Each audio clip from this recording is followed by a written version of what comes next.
ஒரு தீராத காதல் கதைய பத்தி கேட்குறீங்களா? அக்கும்பேல நான் சந்திச்ச குறிஞ்சி தாத்தாவோட காதல் கதை தான் இது. அங்க நாங்க சுத்தி பார்த்துட்டு இருக்கும்போது தான் தாத்தாவ பார்த்தோம். அவர் எங்கள பார்த்தோனே சொன்ன வார்த்தை, "இதுக்கப்புறம்லாம் போகாதீங்க. வழி மாறி போயிருவீங்க. இதுக்கப்புறம் ஒரு வீடும் இருக்காது. இங்கேருந்து போங்கன்னு." அவர்கிட்ட கொஞ்சம் கொஞ்சமா பேச்சு குடுத்து, அவங்கலாம் எப்படி இந்த இடத்துக்கு வந்தாங்கன்னு தெரிஞ்சுக்கிட்டு, அத ஒரு வீடியோவா என் பேஜ்ல போட்டிருக்கேன். உங்களுக்கு கேட்கணும்னு ஆசையா இருந்தா, குறிஞ்சி தாத்தான்னு கமெண்ட் பண்ணுங்க. நானே சென்ட் பண்றேன். அவங்க முன்னோர்கள் கதைய கேட்டு முடிச்சதுக்கப்புறம், "நீங்க மட்டும் ஏன் தனியா இருக்கீங்கன்னு?" நான் அவர பார்த்து கேட்டேன். அவர் 1980கள்ல நடந்த கதைய சொல்ல ஆரம்பிச்சாரு. "நாங்க இங்க விவசாயம் பண்ணுவோம். காட்டுக்குள்ள தேன் எடுக்க போவோம். மூலிகை செடிய பறிச்சு அத வெளியூர்கள்ல விக்கிறது. இதான் எங்களோட வேல. நான் 7, 8 வயசுலேருந்தே இந்த வேலையெல்லாம் செய்ய ஆரம்பிச்சுட்டேன். எங்க ஊர்லலாம் டீ கடை கிடையாது. காலையில, சாயந்தரம் மட்டும் ஒரு வீட்ல டீ விப்பாங்க. வேணுன்றவங்க போய் குடிச்சுக்கலாம். வெளியூர்லேருந்து காட்ட சுத்தி பார்க்க வர்றவங்களுக்காக தான் அந்த டீ கடை. அந்த கடையில ஒரு குட்டி பொண்ணு இருப்பா. அவ அந்த வீட்ல 5ஆவதா பொறந்த பொண்ணு. சொல்லப்போனா அவங்க வீட்ல 5மே பொண்ணு தான். அவ என்ன விட 4 வயசு சின்ன பொண்ணு. அவ தான் பாத்திரம்லாம் அங்க கழுவி போடுவா. அவ ரொம்ப சின்ன பொண்ணா இருக்கும்போது, அவங்க அக்காங்கலாம் அவள போட்டு அடிப்பாங்க, திட்டுவாங்க, நெறைய வேல வாங்குவாங்க. எங்க ஊர்ல ஒரு வயசுக்கு மேல பொண்ணும், பசங்களும் சேர்ந்து விளையாடவே கூடாது. அவ அவங்க வீட்ல சின்ன பொண்ணுங்கிறதுனால, அவ மட்டும் தனியா விளையாடுறதுக்கு வருவா. அவளுக்கு திரும்பி வீட்டுக்கு போக தெரியாது. நான் தான் தூக்கிட்டு போய் அவங்க வீட்ல குடுத்துட்டு வருவேன். எனக்கு அவள பார்த்தா பாவமா இருக்கும். அவ திக்குவாய். அதனால அவ யார்கிட்டயுமே பேச மாட்டா. பேசினா கிண்டல் பண்றாங்கன்னு. நாள் போக போக இந்த பரிதாபமே அவ மேல காதலா மாறிடுச்சு. அவள பார்க்கறதுக்காகவே அந்த டீ கடைக்கு போய் டீ குடிப்பேன். எங்க அம்மா கேட்பாங்க, "வீட்ல போடுற டீ உனக்கு பிடிக்கலையா? அங்க போய் டீ குடிச்சு காச வேஸ்ட் பண்ணிட்டு இருக்கேன்னு." அவளுக்கும் வளர வளர என்ன பிடிச்சிருச்சுன்னு நினைக்கிறேன். என்னையும் பார்த்துக்கிட்டே இருப்பா. நாங்க தேன் எடுக்க போகும்போது பல வகையான தேன் இருக்கும். அதுல ஒரு தேன் மட்டும் எடுக்கிறது ரொம்ப கஷ்டம். ஏன்னா அது ரொம்ப ஹைட்டான இடத்துல மட்டும்தான் தேன் கூடு கட்டியிருக்கும். அங்கேருந்து தேன் எடுத்துட்டு வந்து அவளுக்காக குடுப்பேன். யாருக்கும் சந்தேகம் வரக்கூடாதுன்றதுக்காக அவ கூட விளையாடுற 4, 5 பொண்ணுங்களுக்கும் சேர்த்தி குடுப்பேன். அவகிட்ட நான் ஒரு வார்த்தை பேசினது கிடையாது. அவளும் என் முன்னாடி பேசினதே கிடையாது. அவ குரல கேட்டது கூட கிடையாது. எங்க அம்மா தான் அந்த திக்குவாய் பொண்ணு, திக்குவாய் பொண்ணுன்னு சொல்லிட்டே இருப்பாங்க.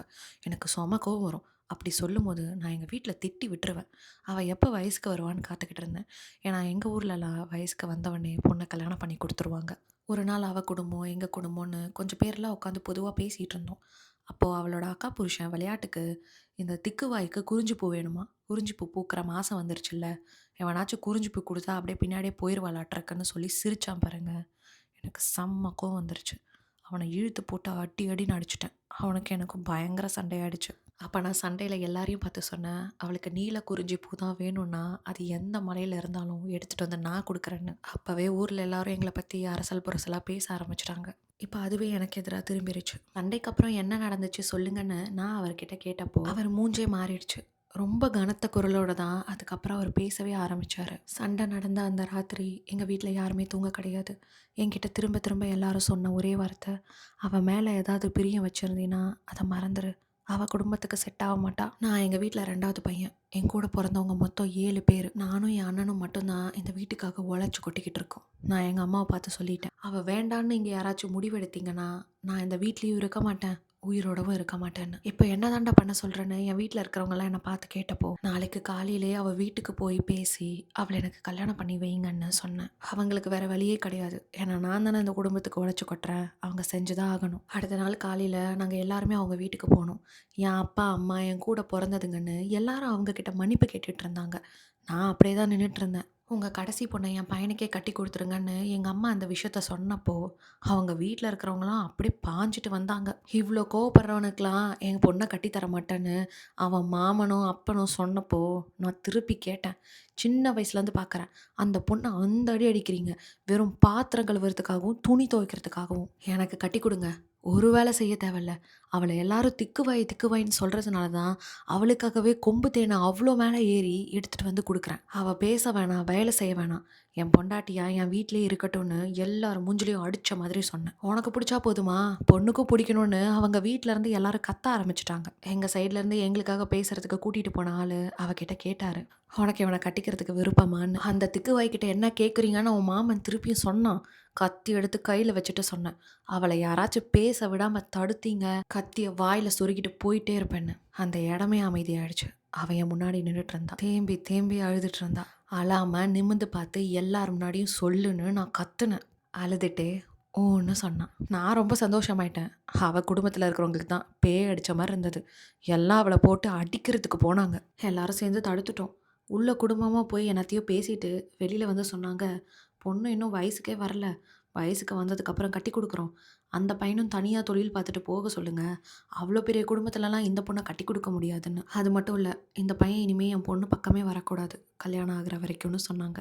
என் குடும்பத்துல இருக்கிறவங்களுக்கு இதுல எதுலயுமே உடன்பாடு கிடையாது. ஆனா நான் எல்லாத்துக்குமே ஒத்துக்கிட்டேன். ஒரு விஷயத்த தவிர. அவள நான் பார்ப்பேன், பேசுவேன். அவ என் கண் பார்வையில தான் இருக்கணும். இனிமே யாரும் அவள அடிக்கக்கூடாது. இன்னும் 3 மாசத்துல நீலக்குறிஞ்சி பூ முள்ளங்கிரியில பூத்துரும். அவ பார்க்கணும்னு ஆசைப்பட்ட அந்த பூவ பார்க்கறதுக்காக கூட்டிட்டு போவேன். அத யாரும் தடுக்க முடியாதுன்னு சொல்லிட்டு வந்துட்டே இருந்துட்டேன். அடுத்த 1 மாசம் காட்டுல, நிலத்துலன்னு எது எங்க கிடைச்சாலும் அவளுக்காக எடுத்துட்டு வந்து குடுப்பேன். அழகா சிரிச்சுட்டே வாங்கிப்பா. ஆனா பேச மாட்டா. ஏன்னா அவளுக்கு பயம் போகல. நான் பேசுறது கூட 1 நிமிஷத்துக்கு மேல அவ கேட்டதில்ல. வீட்ல திட்டுவாங்கன்னு ஓடிடுவா. திடீர்னு ஒரு நாள் அவள ஊருக்கு கூட்டிட்டு போறோன்னு சொன்னாங்க. எதுக்குன்னு கேட்டதுக்கு, மைசூர் பக்கத்துல அவங்க அக்காவுக்கு வேலை கிடைச்சிருக்கு. அங்க கொஞ்ச நாள் கூட்டிட்டு போய் வச்சுக்கிறோன்னு. குறிஞ்சி பூ பூக்கறதுக்குள்ள கூட்டிட்டு வந்து விட்டுறோன்னு சொன்னாங்க. நான் கூட்டிட்டு போகக்கூடாதுன்னு சண்டை போட்டேன். ஆனா ஊர்ல இருக்கவங்கலாம், இன்னும் அவள உனக்கு கல்யாணம் பண்ணி வைக்கல. உனக்கு எந்த உரிமையும் கிடையாது. அதான் 2 மாசத்துல கூட்டிட்டு வந்து விடுறேன்னு சொல்றாங்கல்ல, விடுன்னு சொன்னாங்க. அன்னைக்கு நான் விட்டது தான் தப்பு. 2 மாசம் ஆச்சு, 3 மாசம் ஆச்சு. அவள கொண்டு வந்து என் கண்ல காட்டவே இல்ல. அவங்க வீடு ஏறி போய் நான் சண்டை போட்டதுக்கு சொன்னாங்க, அவள ஒரு இடத்துக்கு வேலைக்கு அனுப்பிச்சுட்டு, நாங்க மொத்தமா காசு வாங்கியிருக்கோம். அந்த காசோட கணக்க அவ கழிச்சுட்டு வந்தா தான் உனக்கும் அவளுக்கும் கல்யாணம்னு. இது எங்க ஊர்லயும், சுத்தி இருக்கிற ஊர்லயும் ரொம்ப சாதாரண ஒரு விஷயம். வீட்ல இருக்கிற பொண்ணுங்கள ஒரு இடத்துக்கு வேலைக்கு அனுப்பிச்சுட்டு மொத்தமா காசு வாங்குறது. இப்படி வேலைக்கு போற பொண்ணுங்க யாருமே திரும்பி ஊருக்கு வரமாட்டாங்க. ஒண்ணு அவங்க காசு பார்த்துட்டாங்க. அதனால அதே வேலைய செஞ்சுட்டு அதே ஊர்ல இருந்துருவாங்க. இன்னொரு காரணம், அவங்க எந்த வீட்டுக்கு வேலைக்கு போனாங்களோ, அந்த வீட்டுக்காரங்க எந்த ஊருக்கு போனாலும் கூடவே கூட்டிட்டு போயிருவாங்க. அது வேற மாநிலமா இருந்தாலும் சரி. அவங்க கூடயே போய் தான் ஆகணும். அவங்க ஊரோட அடையாளத்த அதோட தொலைச்சிருவாங்க. ஊர்க்காரங்கள வச்சு பேசி பார்த்தேன். ஆனா ஊர்ல இருக்கிறவங்கலாம் சேர்ந்து, பொண்ணு இன்னும் வயசுக்கே வரலையாம். வயசுக்கு வந்ததுக்கப்புறம் அவங்களே கூட்டிட்டு வந்து விட்டுருவாங்களான்னு சொல்லிட்டு போயிட்டாங்க. இத இப்படியே விட்டா வேலைக்கு ஆகாதுன்னு போலீஸ் ஸ்டேஷனே எந்த திசையில இருக்குன்னு எனக்கும் என் ஊர்க்காரங்களுக்கும் தெரியாது. ஆனா ஆளா போலீஸ் ஸ்டேஷன் படி ஏறினேன். ஒரு பிரயோஜனமும் இல்ல. பெத்தவங்களுக்கு இல்லாத உரிமையா உனக்கு? அதான் அவங்க பத்திரமா இருக்கான்னு சொல்றால்ல, ஊடு போய் சேருன்னு திருப்பி அனுப்பிச்சுட்டாங்க. என்கிட்ட வருஷத்துல ஒரு டைம் தேன் எடுத்து கொடுக்க சொல்லி ஒருத்தர் வருவாரு. அவர் கவர்மெண்ட்ல வேலை செய்றாரு. அவரை வச்சு போலீஸ்காரங்க கிட்ட பேச சொன்னேன். 1 மாசம் போராட்டத்துக்கு அப்புறம் அவ எங்க வேலை செய்றான்னு தெரிஞ்சது. அங்க போலீஸ்காரங்களை கூட்டிட்டு நான் போனேன். அங்க இருந்தவங்க சொன்னாங்க, நீங்க அந்த பொண்ண பார்க்கணும்னா, அந்த பொண்ணுக்கு நான் என்ன காசு குடுத்தனோ, அத திருப்பி எங்ககிட்ட குடுத்துருங்க. நான் அந்த பொண்ண அனுப்பிச்சு வச்சுர்றேன்னு. போலீஸ்காரங்க ஃபர்ஸ்ட்டு எனக்கு சாதகமா பேசுற மாரி ரூல்ஸ்ன்னுலாம் பேசுனாங்க. ஆனா அதுக்கப்புறம், அவங்க சொல்றதும் கரெக்ட்டு தானே, காசு குடுத்துருக்காங்கல்ல, நீ அந்த காச திருப்பி குடுத்துரு. அந்த பொண்ணையும் கூட்டிட்டு போன்னு சொன்னாங்க. எவ்வளோ குடுக்கணும்னு சொல்லி கேட்டேன். ரூ. 50,000ன்னு சொன்னாங்க. அதெல்லாம் நான் என் கண்ல பார்த்ததே கிடையாது. நான் அவளுக்கு பதில் இங்க வேலைக்கு சேர்ந்துக்கிறேன், இல்ல நானும் இங்க வேலைக்கு சேர்ந்துக்கிறேன்னு சொன்னதுக்கு, அவங்க ஒத்துக்கவே இல்ல. ஆம்பளைங்களலாம் நாங்க வேலைக்கு வச்சுக்கிறது இல்லன்னு சொல்லிட்டாங்க. 3 மாசம் காசு அரேஞ்ச் பண்றதுக்காக நாயா அலைஞ்சேன். அந்த 3 மாசத்துல அந்த வீட்டு முன்னாடி ஒரு 100 தடவையாவது போய் நின்றுப்பேன். அது பெரிய கேட்டு போட்ட வீடு. உள்ள என்ன நடக்குதுன்னு யாருக்குமே தெரியாது. உள்ள யார் இருக்காங்கன்னு கூட எனக்கு தெரியாது. ஆனா சும்மா போய் அந்த வீட்டு முன்னாடி நின்னுட்ருப்பேன். ஒரு தடவையாவது அவள பார்த்துற மாட்டோமா? அப்படி பார்த்துட்டா கையோட அவள கூட்டிட்டு போயிரலான்னு நெறைய நாள் ஏக்கத்தோட அங்க நின்றுருக்கேன். ஒரு நாள் அப்படி அங்க நிக்கும்போது, அந்த வீட்ல இருக்கிறவர் வெளில வந்து சொன்னாரு, "இன்னுமா நீ அந்த பொண்ண இங்க தேடிட்டு இருக்க? அந்த பொண்ணுக்கு நெறைய ரத்தப்போக்கு இருக்குன்னு அவங்க அக்கா வீட்லயே கொண்டு போய் விட்டுட்டோம். அங்க போய் பாருன்னு." நான் அவங்க அக்கா வீட்டுக்கு போனேன். நீங்க அப்படி ஒரு கோரமான காட்சிய பார்க்கவே முடியாது. ஒரு நோயாளி மாதிரி ஓரமா பாய் போட்டு படுக்க வச்சிருந்தாங்க. அவள பார்த்தா அடையாளமே தெரியல. எலும்பும் தோலுமா பல நாள் சாப்பிடாதவ மாரி இருந்தா. இப்ப அவங்க வீட்ல இருக்கிற எல்லாருமே நான் அவள கூட்டிட்டு போயிடணும்னு தான் எதிர்பார்த்தாங்க. அப்படி இல்லன்னு வைங்களேன், பார்த்துக்க முடியாம மலை மேல இருந்து கீழ தூக்கி போட்டாலும் போட்டுருவாங்க. நான் அவள கூட்டிட்டு என் வீட்டுக்கு வந்துட்டேன். என் வீட்ல இருக்கிறவங்களுக்கு சுத்தமா புடிக்கல தான். அதுக்கு நான் ஒண்ணும் பண்ண முடியாது. என் வருமானம் அந்த வீட்டுக்கு வேணும்னா, இவளும் இங்க தான் இருப்பா. நீங்க யாரும் அவள பார்த்துக்க தேவையில்ல. நான் பார்த்துக்கிறேன். அவ இங்க இருக்கட்டும்னு சொன்னேன். ஊர்ல இருக்கிறவங்கலாம் அரசல் புரசலா பேச ஆரம்பிச்சுட்டாங்க. அவளுக்கு எதுக்கு அவ்வளோ ரத்தப்போக்கு ஆச்சு? என்ன பிரச்சனையா? ஏன் அவ அப்படி இருக்கா? அங்க என்ன நடந்துச்சுன்னே தெரியலையே! அவ கெட்டு போயிருக்கிறதுக்கு அதிக வாய்ப்பு இருக்கு. அவள கூட்டிட்டு போய் அவங்க அப்பா, அம்மா கிட்டயே விடுன்னு என் வீட்ல இருக்கிறவங்க, ஊர்ல இருக்கிறவங்க எல்லாருமே சொன்னாங்க. 3 வருஷம் ஆச்சு. அவ உடம்ப ஒழுங்கா தேத்தி கொண்டு வர்றதுக்கு. அதுக்காக நான் நெறைய செலவு பண்ணேன். காடு மேடு இறங்கி ஹாஸ்பிட்டல் வைத்தியர்ன்னு தூக்கிட்டு அலைஞ்சேன். 3 வருஷம் கழிச்சு நீங்க அவள பார்க்கணுமே! அவ்ளோ அழகா இருந்தா. அவளே என்கிட்ட வந்து நம்ம கல்யாணம் பண்ணிக்கலாமான்னு கேட்டா. ஊர்ல இருக்கிறவங்க எல்லாரும் சம்மதத்தோட தான் நாங்க கல்யாணம் பண்ணிக்கிட்டோம். என்ன கல்யாணம் பண்ணதுக்கப்புறம் அவ ரொம்ப நல்லா பேச ஆரம்பிச்சுட்டா. அவளுக்காக நான் தேன் எடுத்து குடுக்குறத நிறுத்தவே இல்ல. எங்களுக்கு 3 பசங்க. 2 பையன், 1 பொண்ணு.